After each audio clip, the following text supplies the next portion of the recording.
a little weekly wrap up for Bella. I kind of went not backwards, but started with something differently than I normally do with her, and that is teaching her how to respond to leash pressure. I don't know if you guys carry her around a lot or whatever, but it seemed like she really had no idea what the leash was or how to walk on the ground. So I really want her to understand pressure versus release of pressure, and how to turn it off for herself. So most dogs naturally resist pressure. They lean into it or they pull against it when they feel it, just kind of like a reflexive response. So I want her to understand that if I apply pressure, if she moves into it, it goes away. Okay, girl. So that's going to help her understand how to walk. And from the ground, I can work on her confidence and building that confidence, because she's a little bit more timid of a dog. We're really focusing a lot on confidence building types of things. For instance, this cot right here she wouldn't touch it at first, and I used that pressure release to show, she doesn't care anymore, to show her how to get onto it. Hey girl, okay. And even getting off of it was a little bit of a traumatizing thing for her. So it was much more of, good, very nice. Just applying a little bit of leash, and she just has a simple slip lead on, nothing other than that. Yes, good job. I paired that pressure, applying pressure as soon as she moves into it, the slightest little bit of give. I embellish that release, and then I switch over to positive reinforcement, which is what the next thing I'm gonna go over, which is her markers. So the biggest thing with this week was marker acquisition. So I want her to understand that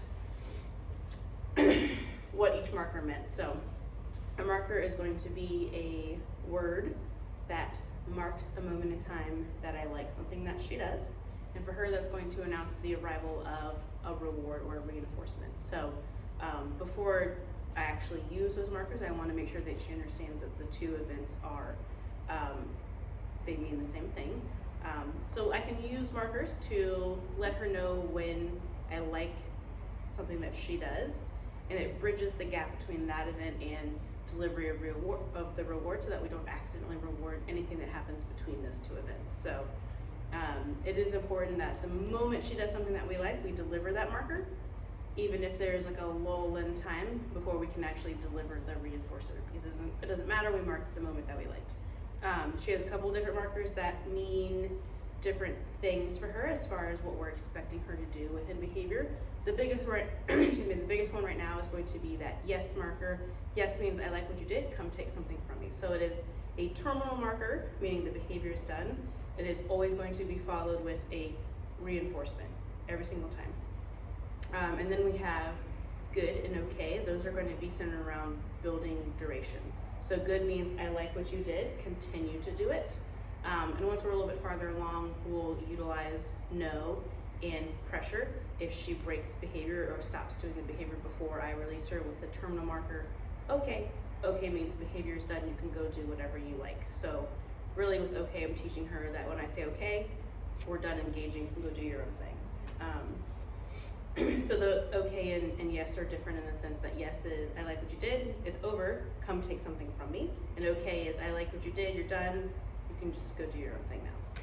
So for her, I'm utilizing mostly yes right now, especially, you heard the word, especially with building her confidence. So anytime she seems like a little bit stuck on something, the moment she shows interest in it, I'm going to mark with that yes, and then give her the reinforcement.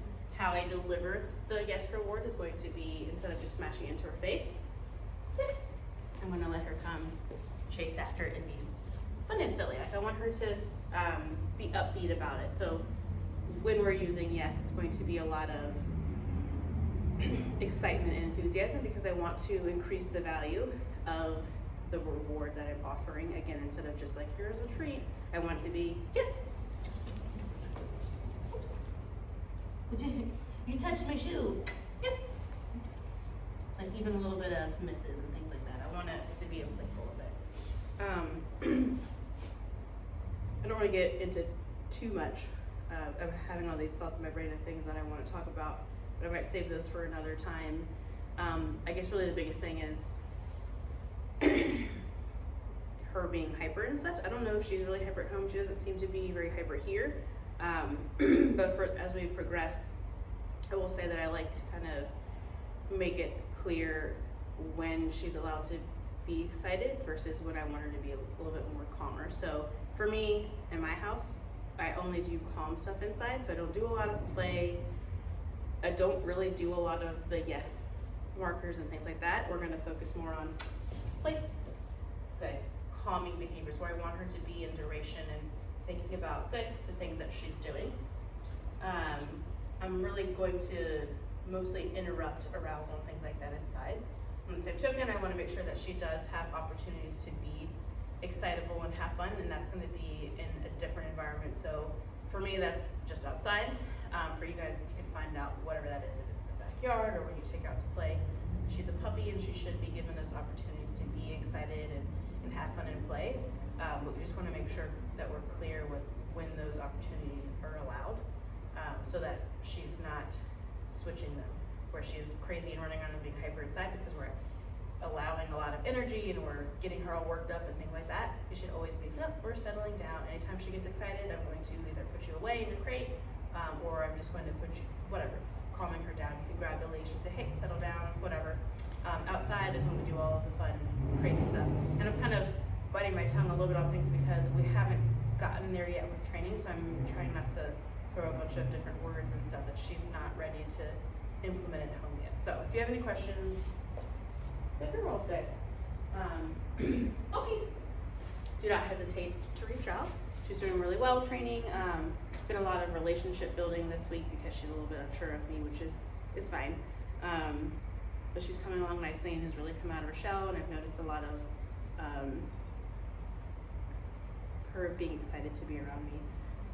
As far as homework, I would say working on her yes marker with you guys. So I do it a lot to build engagement. So if we're walking around, and you're going to start out with pretty neutral environments and work your way up, you're not going to go to like a crazy, there's a lot of stuff going on, because she's not going to be successful at that. She's going to be interested elsewhere.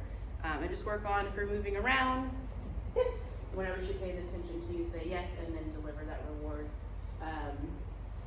For me, I'm kind of free shaping, capturing moments. So when we're walking, yes. When she's doing something that I like, I just say yes. I'm not giving her too many rules just yet. I want her to be her idea so that she wants to continue to do it for the future.